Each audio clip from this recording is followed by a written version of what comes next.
Perkenalkan, namaku Ari, umurku 30 tahun. Aku sudah menikah dan mempunyai 2 orang anak yang ganteng dan cantik. Mereka berdualah yang menjadi penyemangat dalam langkahku. Tentunya tak ketinggalan istriku, dia yang menjadi tumpuan setiap keluh kesahku.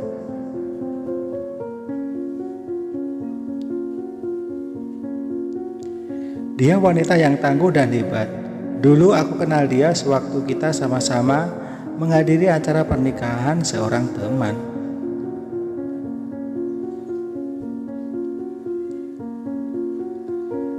Disitulah aku kenal Dian Ekawati yang sekarang menjadi istriku. Ya, namanya Dian Ekawati. Aku terpesona oleh kecantikannya waktu itu. Awal mulanya sih dia jual mahal, tapi karena perjuangan dan keuletanku serta rayuanku yang maut, akhirnya dia mau juga nerima aku.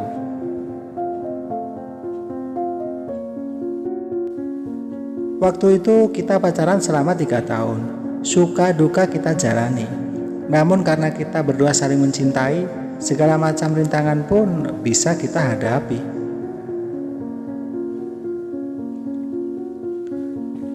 Termasuk orang tua dia yang tidak merestui hubungan kita. Dengan alasan kerjaanku yang hanya sebagai sopir dan hidupku yang pas-pasan.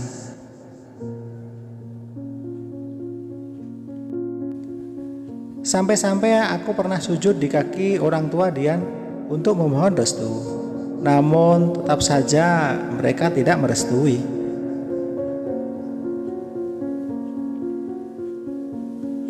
Oh ya, yang tidak setuju hubunganku dengan Dian itu adalah ibunya.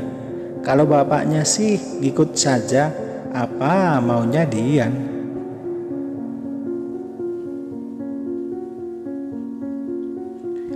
Hingga aku dan Dian tetap menikah tanpa restu ibunya.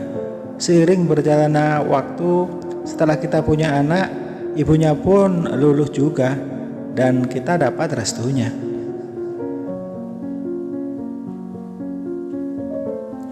Oh ya, aku bekerja sebagai sopir di perusahaan retail terbesar di Kalimantan. Gajiku sebenarnya sih lumayan, bisa buat ngidupin istri dan anak-anakku. Terlebih terkadang dikasih tip sama bos.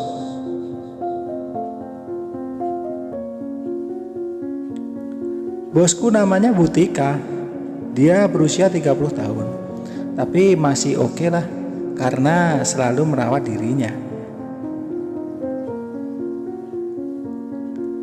Malam itu aku tiba-tiba dapat telepon dari bos. Aku disuruh jemput. Entah apa yang terjadi, karena ini di luar jam kerja.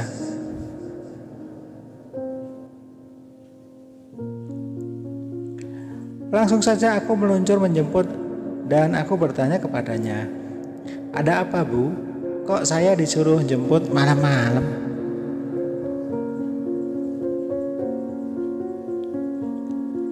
Dia pun berkata dengan nada marah dan sedih, "Suamiku telah selingkuh di belakangku.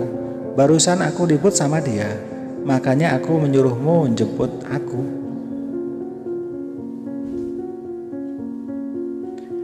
Aku tidak tahu lagi harus kemana. "Tolong hibur aku malam ini," ujar bosku dengan nada tersendak-sendak. Aku mencoba menghiburnya. Aku bawa dia ke kafe-kafe yang ada musiknya.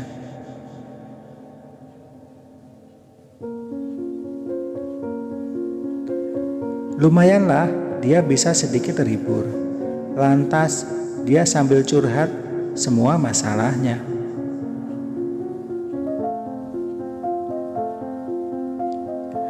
Dalam hati aku kasihan melihat bosku seperti ini. Tega sekali suaminya berbuat seperti itu. Padahal bosku ini orangnya baik sekali.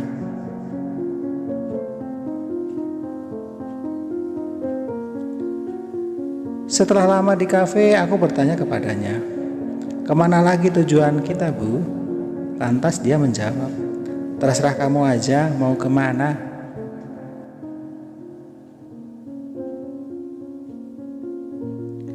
Ini sudah jam 1 pagi, Bu.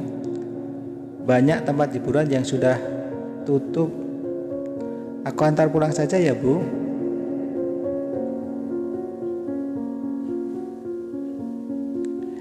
Aku tidak mau pulang. Antar saja aku ke penginapan kalau gitu, kata bosku.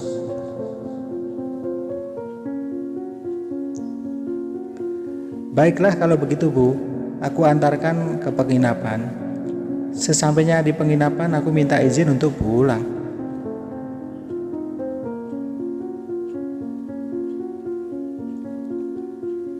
Ternyata aku dilarang untuk pulang. Aku disuruh nemenin dia di sini.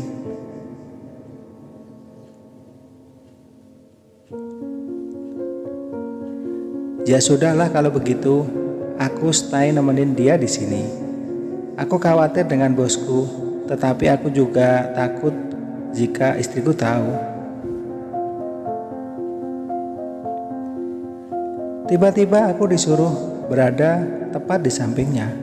Dia bersandar dan sambil curhat tentang suaminya.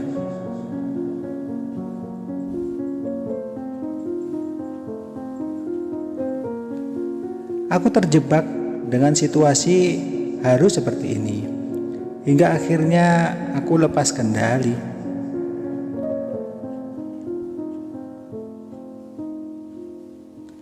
Aku coba beraksi. Dia hanya diam saja mendukung aksiku. Malam itu juga aku mendapatkan harta berharganya dengan sangat mudah.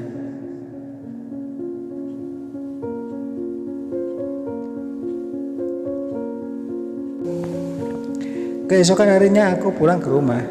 Istriku bertanya kepadaku, "Kemana semalam, Pak?"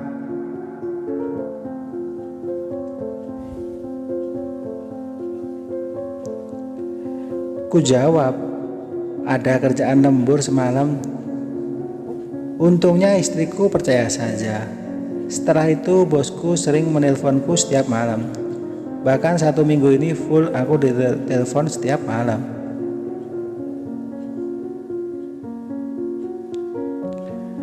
Satu minggu juga aku alasan lembur ke istriku. Sebenarnya aku tidak ingin mengecewakan istriku. Akan tetapi aku tidak bisa menolak bosku.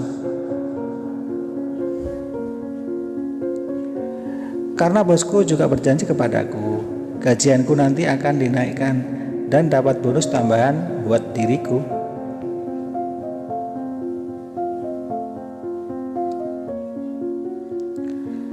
Tibalah saat gajian, dan ternyata gajiku naik 3 kali lipat. Istriku sangat senang sekali tahu hal ini.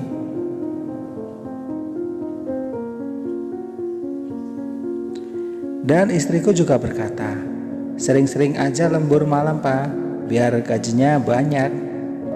Dia tidak tahu apa sebenarnya yang aku lembur.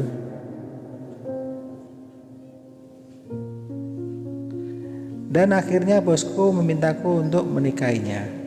Aku berkata, "Ini tidak mungkin karena aku punya istri dan anak. Aku juga mencintai istriku."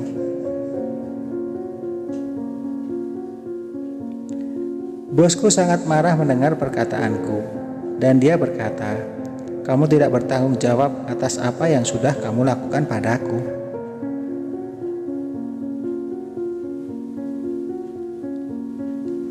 Aku mencari solusi atas semua ini. Aku mencoba melamar kerja di tempat yang lain.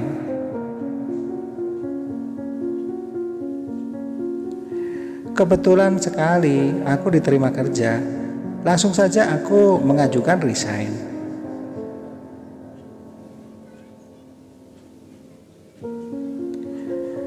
Bosku makin kaget tahu semua ini. Aku berkata kepadanya, terpaksa melakukan ini agar aku bisa hidup bahagia dengan istriku.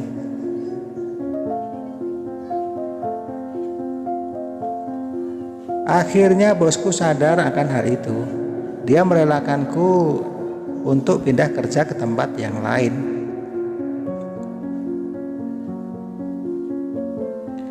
Dan dia juga memberiku pesangon yang lebih. Dan pada akhirnya aku hidup bahagia bersama istri dan anak-anakku tercinta tanpa ada gangguan dari bosku.